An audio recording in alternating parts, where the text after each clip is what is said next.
میرے دوستو، باپ ایک بہت بڑی نعمت ہوتا ہے.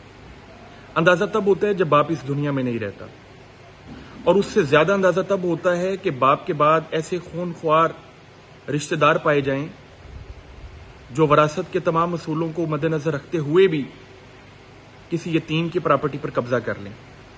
میرے ساتھ سبحان بیگ صاحب موجود ہیں. پچھلے 2 سالوں سے یہ کورٹ کچہریوں کے دھکے کھا رہے ہیں. معاملہ یہ ہے کہ 2018 میں ان کے والد صاحب کے فوت ہونے کے بعد ان کے والد صاحب کی جو 5 پراپرٹیز تھیں جن کی کل مالیت 24 سے 25 کروڑ ہے، اس کے اوپر قبضہ ہو گیا یک کے بعد دیگرے. قبضہ کرنے والا کوئی غیر نہیں تھا، قبضہ کرنے والے ان کے اپنے تھے، ان کے اپنے چچا تھے. 6 سے 7 چچا لوگوں نے اور تایا لوگوں نے مل کر فیک پاور آف اٹارنیز بنائے، پراپرٹی آپس میں ہی سیل پرچیز کرتے رہے اور فائنلی پراپرٹی کسی اور کو سیل کر دی. ان کے گھر پر قبضہ، دکان پر قبضہ، فیکٹری پہ قبضہ، ہر جگہ پر قبضہ ہو گیا.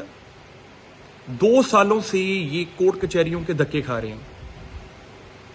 میرے دوستو، معاملہ یہ ہے کہ میں اگر آپ کو صرف ایک ڈاکومنٹ دکھا دوں، اس ڈاکومنٹ کو دیکھیں. یہ ایک رجسٹری ہے جس کے اوپر صاف دیکھا جا سکتا ہے کہ ٹیمپرنگ ہوئی ہے، کاٹ کاٹ کے نام لکھے گئے ہیں.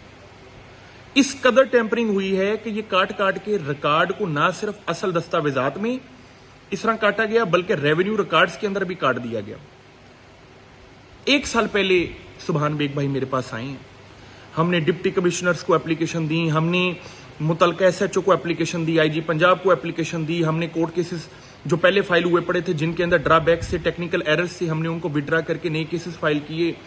ہم نے 22 سے 22 بی کی پٹیشنز فائل کی. کرتے کراتے اینٹی کرپشن کے اندر گئے، ہر محکمے کے پاس گئے. فائنلی آج ہم ہائی کورٹ میں آ چکے ہیں پرچے کا آرڈر لینے کے لیے. انشاءاللہ العزیز اللہ پاک کے حکم سے پرچے کا آرڈر لیں گے.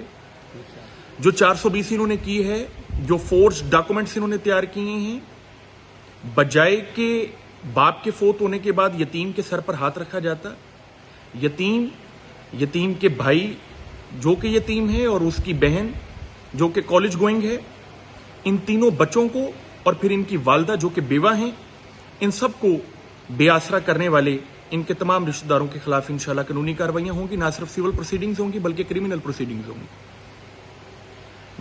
میرے دوستو، یہ ماننا ہے کہ جہاں پر اللہ نے اور اس کے رسول نے صلی اللہ علیہ وسلم جہاں پر اسٹرکٹ کمانڈمنٹس آئی ہوئی ہیں کہ یتیم کے سر پر ہاتھ رکھو، ایون کہ اللہ کے نبی نے فرمایا کہ قیامت کے دن میں اور یتیم کی کفالت کرنے والا ان 2 انگلیوں کی طرح ہوں گا. شہادت کی انگلی اور ایک دوسری انگلی کھڑی کرتے ہوئے کہا کہ 2 انگلیوں کی طرح اس طرح ساتھ کھڑے ہوں گے.